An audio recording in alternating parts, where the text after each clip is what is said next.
जब हम बिहार और बिहारी के बारे में सोचते हैं तो हमारे दिमाग में कुछ इस तरह का पिक्चर आता है।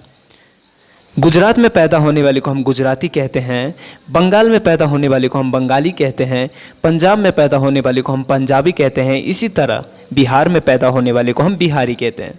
पर मालूम नहीं क्यों कुछ गिने चुने लोगों के वजह से बिहार और बिहारी को सबसे पीछे का स्टेट समझते हैं। पर मालूम नहीं क्यों बिहारी और बिहारी शब्द को लोग गाली बना के रख दिया है।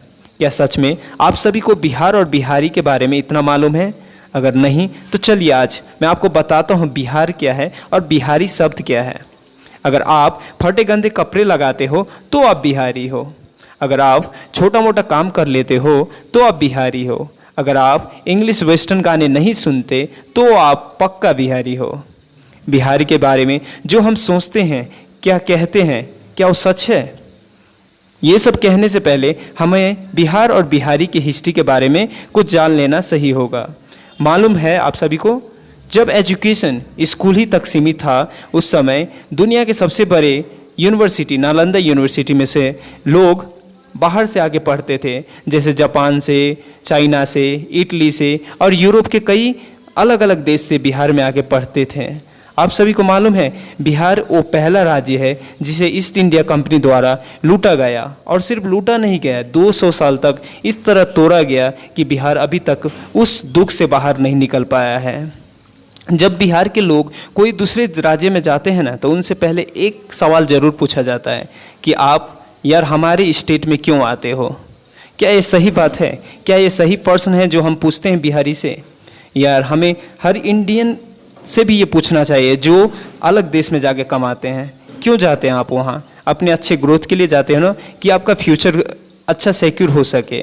मालूम है इसीलिए बिहार के लोग दूसरा स्टेट में जाके कमाते हैं जिनसे उनका लाइफ अच्छा हो सके। बिहार वो जगह है जहाँ प्राचीन काल में मगध के नाम से जाना जाता था और राजधानी को पाटलिपुत्र के नाम से जाना जाता था। वैदिक काल में बिहार व्यापार और संस्कृति का केंद्र माना जाता था और यहाँ का राजा चंद्रगुप्त मौर्य से लड़ने की हिम्मत सिकंदर में भी नहीं थी। सम्राट अशोक ने अरब तक हिंदुस्तान का झंडा फहराया था। और इतना ही नहीं दोस्तों, माता सीता का भी जन्म बिहार में हुआ था और महान रामायण का भी स्थापना बिहार से ही शुरू हुआ।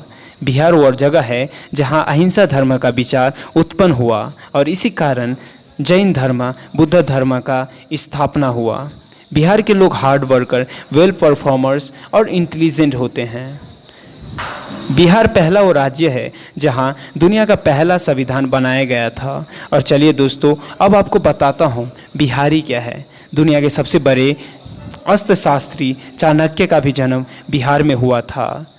संत कबीर और रहीम का जन्म भी बिहार में हुआ था। भारत के सबसे बड़े सहीन वादक बिस्मिल्लाह खान का भी जन्म बिहार में हुआ था, जिसको भारत रत्न किताब से भी नवाजा गया था। और इतना ही नहीं दोस्तों, भारत के सबसे पहले राष्ट्रपति राजेंद्र प्रसाद भी बिहार से बिलोंग करते हैं। गुरु गोविंद सिंह का भी जन्म बिहार में हुआ था। दोस्तों, बिहार में पैदा लेना कोई गलत बात नहीं होता, बल्कि हमारे लिए प्राउड का बात होता है। पर बिहार को हमेशा गलत समझना ये गलत बात होता है। महान कवि वाल्मीकि का भी जन्म बिहार में हुआ था, जिन्होंने रामायण लिखे थे। जीरो के बिना civil engineer, mechanicals, computer technical invention possible नहीं था।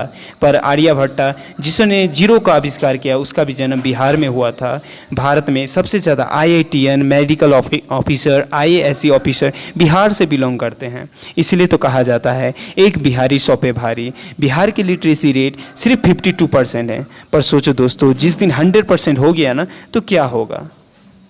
दोस्तों, कई ऐसे लोग हैं अभी भी जो बॉलीवुड में काम करते हैं, कई सिनेमा में हैं जो भी बिहार से बिलोंग करते हैं, जैसे रवि किशन, मनोज तिवारी, सुशांत सिंह राजपूत, प्रियंका चोपड़ा, वो भी बिहार से बिलोंग करते हैं। दोस्तों, बिहारी होना गलत बात नहीं है, पर बिहारी को नीचा दिखाना ये गलत बात है। अगर इस वीडियो में मैंने कुछ गलत कह दिया होगा तो मुझे माफ़ कर दीजिएगा। आप सभी से निवेदन है कि इस वीडियो को शेयर जरूर कीजिएगा और अपना मन में जो भी आपके मन में कुछ प्रश्न है वो कमेंट बॉक्स में ज़रूर डालिएगा।